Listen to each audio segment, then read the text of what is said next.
Welcome to a new session of Teleclass. My name is Kesia Saju and I am from Gasa School. Today I am here with you to explain the topic security and ethics on behalf of computer science.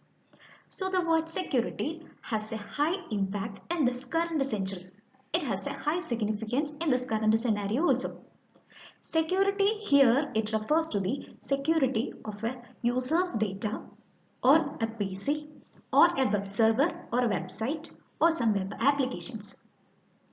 Ethics here refers to the manners that we have to follow when we are dealing with a PC or some web applications, or it says the do's and don'ts. Now, the data can be intentionally lost, that is taken by a second person without an owner's consent.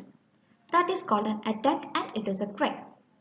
And it can be unintentionally lost due to the carelessness of the user. Now, in this chapter, we will learn about the prevention methods also. Ethics refers to the manners that we have to follow when we are dealing with PCs or in web applications. And it says the do's and don'ts. So, apart from this syllabus, we have to apply the things that we are going to learn in this chapter in our daily life situations also. Then, while saying about the syllabus, this chapter has a high weightage while checking the previous past paper history. So, what are the learning intentions? So, in today's session, we are going to learn about the various security issues or security risk or attacks. So, it includes phishing, pharming, hacking, virus, denial of service attack, spyware or keylogging software, then war driving, etc. Then, how to protect data or system from these issues. That includes use of passwords, encryption, SSL, DSL, etc. proxy servers, etc. Success criteria. You will be successful if you can name each of the security risk or security issues and each of the protection methods. Chapter overview. Keeping data safe from accidental or malicious damage we are going to discuss in this chapter. Then, how to keep data safe from unauthorized access, which is the attacks. Then, those methods includes use of passwords, firewalls, proxy servers, SSL, TLS and encryption. Then, type of attacks and security risk, security safeguard when carrying out online transactions, and finally the computer ethics. This is a century where data is very significant or a crucial factor as like weapons. Data is named as the new god. So, keeping data safe is extremely important for a number of reasons. Data can be personal data, which includes gender information, then health information, then contact information, etc. that you are keeping close with your family or friends. Or it includes commercial data. That includes passwords, bank account details that you want to keep safe if you want to keep your money safe. Then, data can be corrupted or deleted either through an accidental damage which happens because of the carelessness of the user or through a malicious attack, that is a second person tries to access a data either physically or through online without owner's consent. And there are many ways to keep the data safe also. Next is security and data integrity. Data integrity refers to the quality of the data. A data has a quality or data has a value if it is correct. So, whether a user is working on an offline computer or a computer connected to the internet, keeping data safe is very important. Otherwise, it will get accessed by other person and it will be changed. So, the quality of the data will be lost. So, data is threatened by malicious software, hackers or accidental damage. Security risk. Computers or network poses a possible threat to security. The data on a computer system can be accessed locally, that is through physical access by cracking the passwords, or online. Example, by cracking through some softwares in a network or either by programming. Unauthorized attempts in accessing data are known as attacks, and these attacks are crimes. Attacks can come in several different ways. It includes hacking, phishing, pharming, virus, spyware or keylogging software, denial of service attacks, and war driving. The first type of attack is called hacking. Hacking is the act of gaining illegal access to a computer system. Example, stealing password files or stealing some sensitive data. It can be done either physically or through a network. You have heard about different types of hacking or different type of hackers. Different type of hackers include black hat hacker, white hat hacker, red hat hacker. So who is a black hat hacker? A black hat hacker hacks a system in the intention to destroy it. Next type of hacker is white hat hacker. It comes under ethical hacking. What he does is he finds out the weakness of a system or a particular network so that it prevents the black hat hackers to access that particular network. Red hat hacker also comes under ethical hacking. A malicious hacker system is made shut down by accessing his system and uploading viruses. How this is done? Hacking is done by cracking passwords or writing peculiar codes to access the systems. That is by programming or either by coding. What happens a system is hacked or a network is hacked? This can lead to identity theft or gaining personal information such as the bank details or the personal data, etc.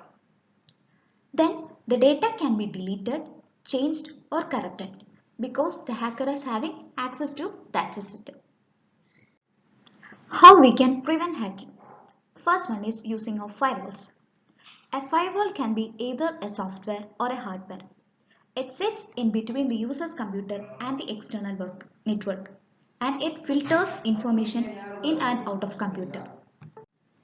Now, note that the use of encryption won't stop hacking because encryption is an encoding method of encoding information that makes a normal text into a non-human readable format. So, it simply makes the data useless to the hacker, but they can still delete or corrupt the data. Hacking can be done by cracking password. So, if we use strong passwords which include alphanumeric letters and strong user IDs, we can prevent hacking. Also, use of handy hacking softwares which is available will help us to prevent hacking. Now, what is the difference between hacking and cracking? Hacking is accessing another system or another PC or a network without owner's consent. Example, stealing a password file. But cracking is, what is the usual cracking? What is the meaning of the usual word cracking? What happens if mirror cracks? We are using a mirror for a purpose. If it cracks, it cannot be used for the purpose, right? Same like in cracking, a program source code is made for one purpose. A person will edit this particular code and will manipulate in his own way, or it is made for his own purpose. It is changed to his own purpose. So cracking is usually done for a malicious purpose. Example, a legitimate software can be altered by a cracker to perform a different task. Another example, send a user to a specific website. Hacking is not harmful, but cracking is totally illegal and it is potentially very damaging. Some attacks come in the form of softwares called malwares. Malware is designed to disrupt or totally modify a computer system and its data. So, virus is a type of malware. Virus is installed into a computer system without user's knowledge. For example, it can be copied into a system by downloading email attachments or by copying something from USB RAM stick or from websites also. Once it is installed, it can cause high damage. Then what is virus? What is a human virus? What happens? A virus enters into human body. Now it starts replicating. And it will cause damage to the human body. Same like that virus, computer virus is a program or program code. So when it enters the computer, it will start replicating itself with the intention of deleting or corrupting files which cause the computer to malfunction. Now, what happens if a virus attack happens? It can cause the computer to crash or stop the normal functioning and become unresponsive. It can delete or corrupt the files or data. It can change the files or data in the computer system. Now, how we can prevent this virus attacks? One thing to notice, backing up of files won't guard against virus because the backing up of files is already creating a secondary copy to a secondary storage device. So it might also have these viruses. So retrieving the data back will be retrieving back the virus also. So a method is to install antivirus software which is available in websites and for a trial period also, or we can buy in online. Next is the don't use software from unknown sources. Next, be careful while opening emails or attachments from unknown sources.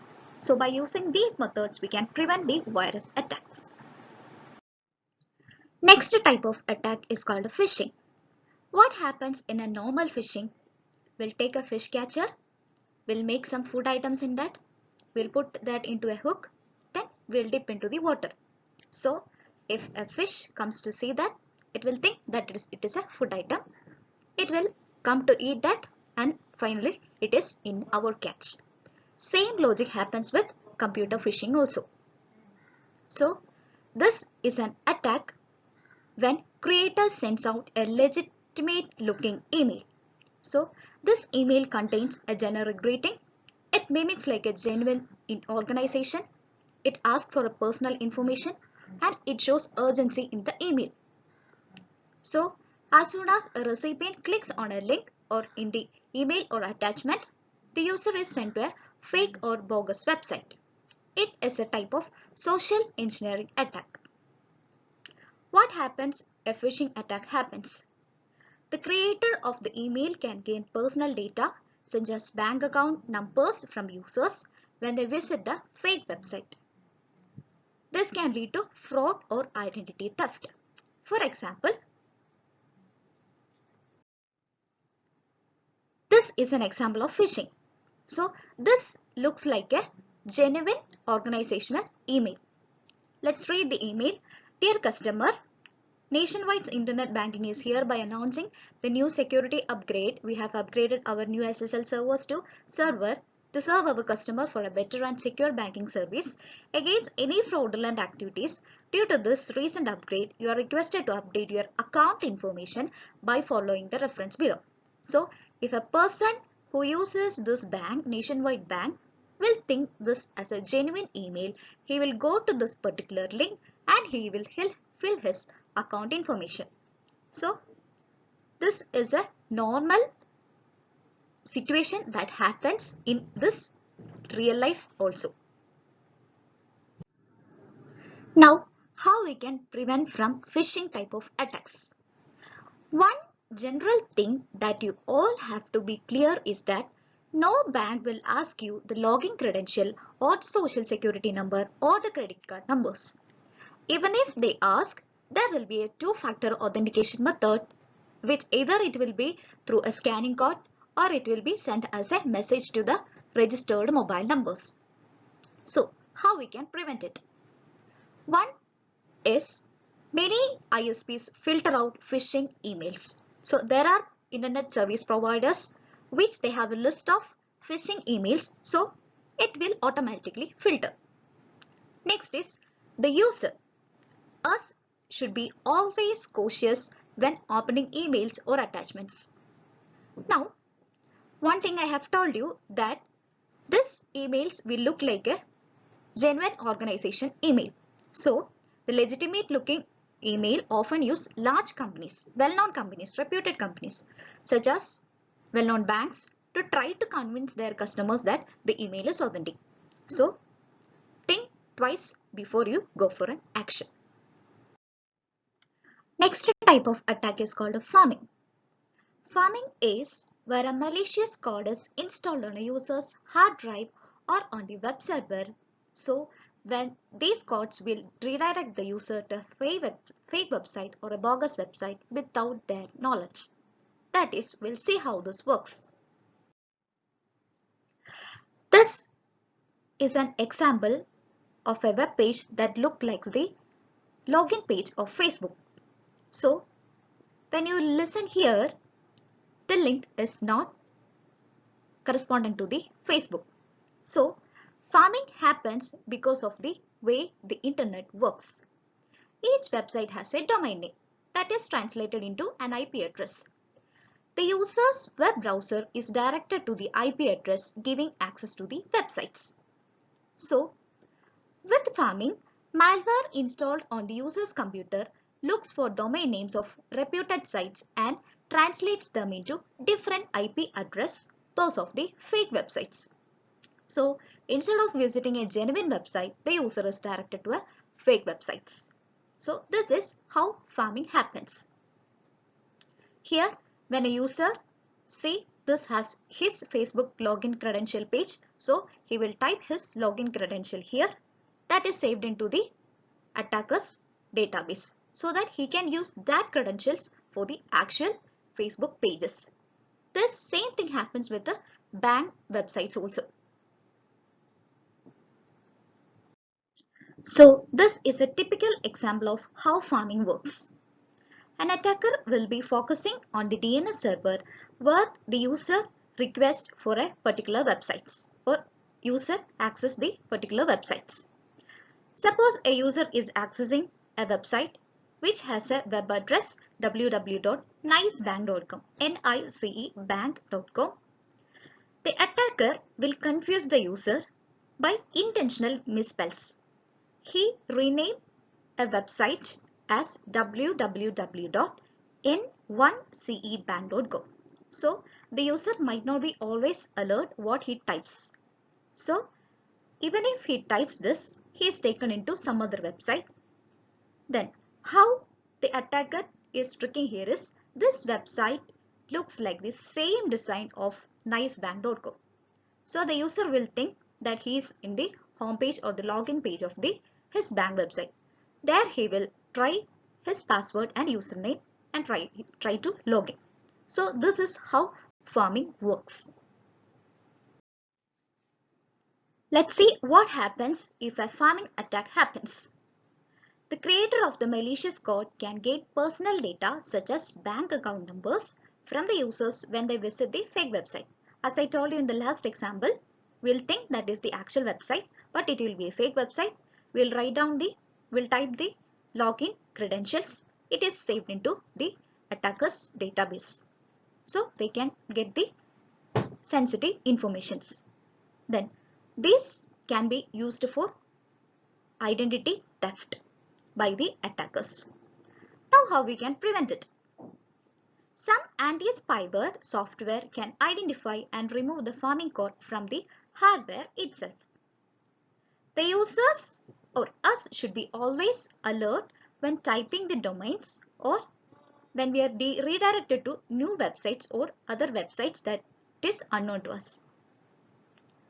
Now, another method how we can check the website is secure is we should look for some clues. That is, if a website is secure, how we will come to know? The website address will start with the HTTPS or a padlock sign. For example, see the same example. Here it shows www.ioiomgz.a.gp. Here the website address doesn't start with HTTPS or it doesn't have a padlock sign. So we can clearly say that this is a fake website. So when you are accessing website, always be alert that either it is HTTPS or it should contain a padlock symbol.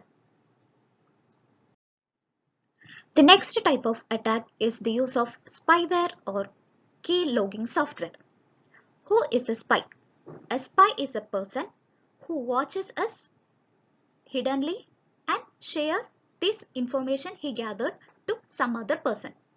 Same like spyware or keylogging software is a software that gathers information by monitoring key presses on the user's keyboard. So, a spyware or keylogging software will be installed on a user's PC. It will try to read the key presses of a user, and this information is sent back to a software which is used by the attacker.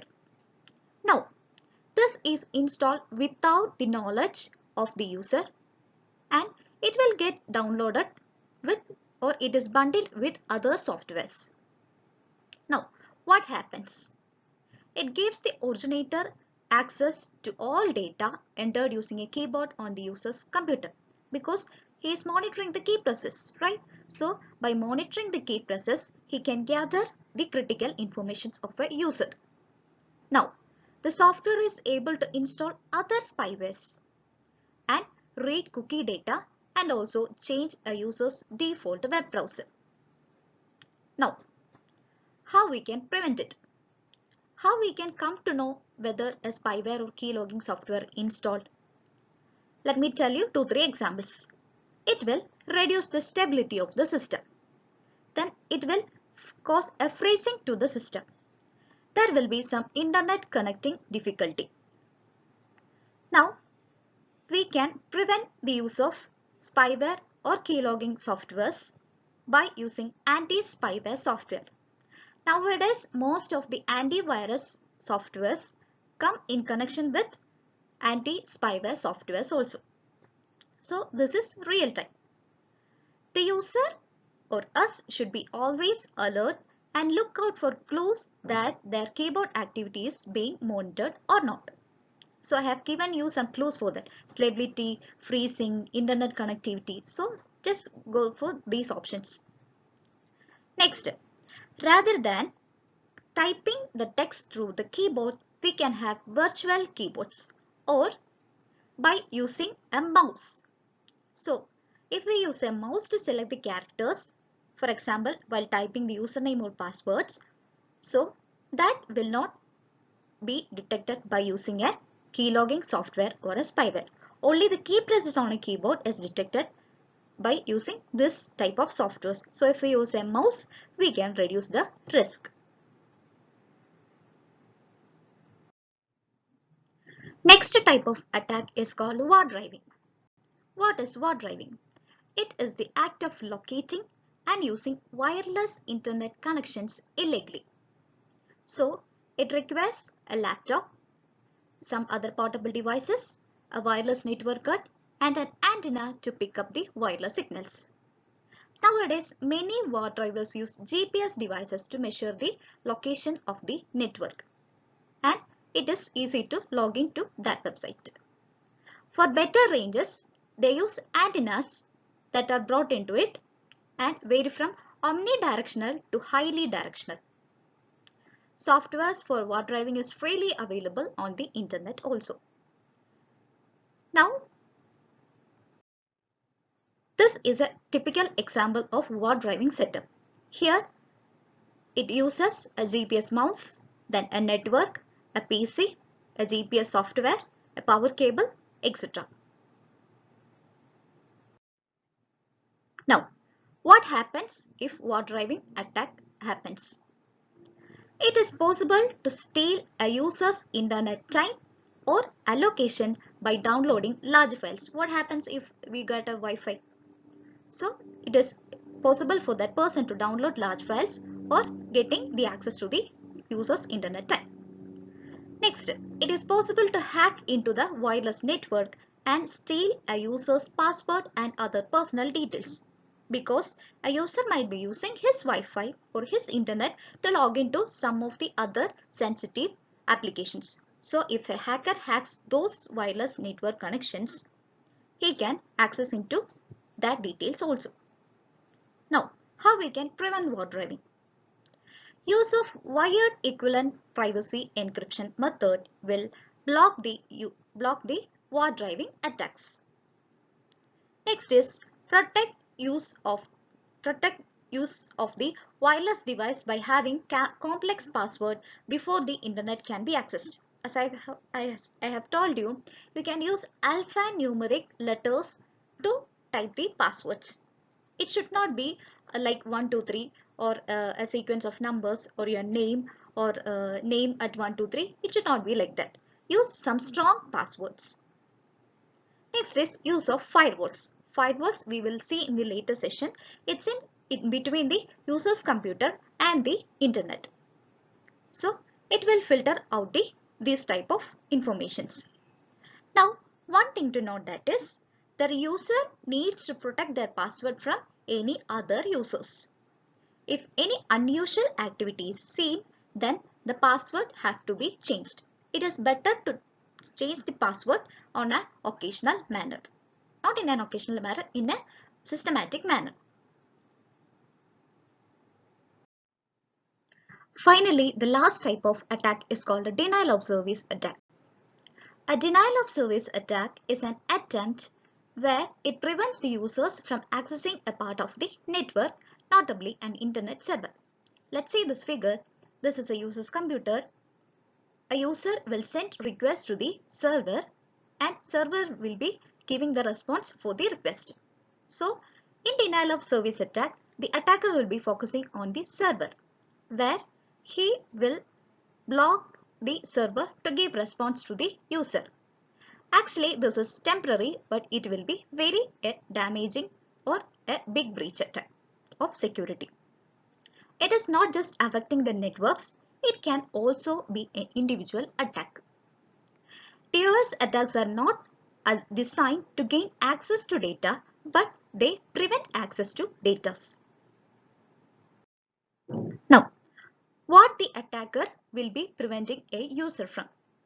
It will be from accessing their emails, accessing websites or web pages, accessing online services such as banking, etc. So, how one method the attacker can do this is by flooding the network with too many requests, thus making a traffic. How this will cause a problem? When a user clicks on a URL of a particular website, he will send a request to the internal server of the web server, so that the web server will return the response. Now, this is the server where it handles a too many number of requests. Now, this attacker will be focusing here. So, attacker will make the server loaded by too many requests. So, if it becomes overloaded by an attacker sending out thousands of requests, it will not be able to service the user's legitimate request. So, this is particularly a type of denial of service attack. How an individual user or a website can guard against these attacks? By using an up-to-date malware or virus checker, antivirus.